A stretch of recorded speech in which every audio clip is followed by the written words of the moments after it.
Des bornes de collecte et à l'intérieur, un contenu plus précieux qu'il n'en a l'air, des bouteilles de verre. Ce déchet ménager va connaître une seconde vie.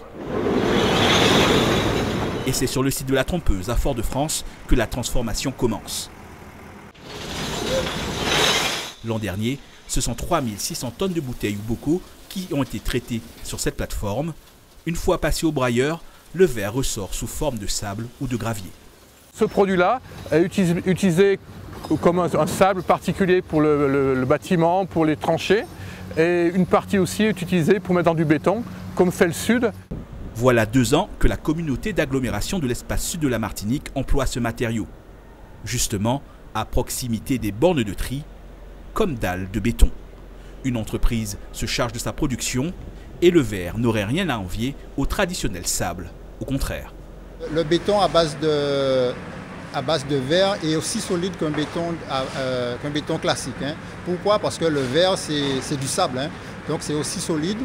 Et en plus, ce qu'il y a, c'est que ça brille, hein. C'est joli. Près de 1500 de ces dallettes à base de verre viennent orner 80 points de collecte répartis dans l'espace sud.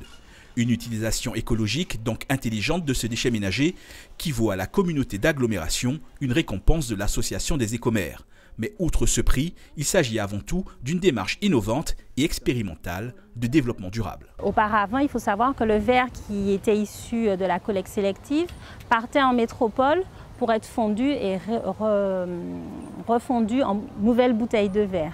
Et donc là, maintenant que nous avons des opérateurs qui broient le verre localement, il s'agissait pour nous de trouver une utilisation locale. Donc c'est vraiment une démarche de politique de développement durable et de contribution à l'économie circulaire locale.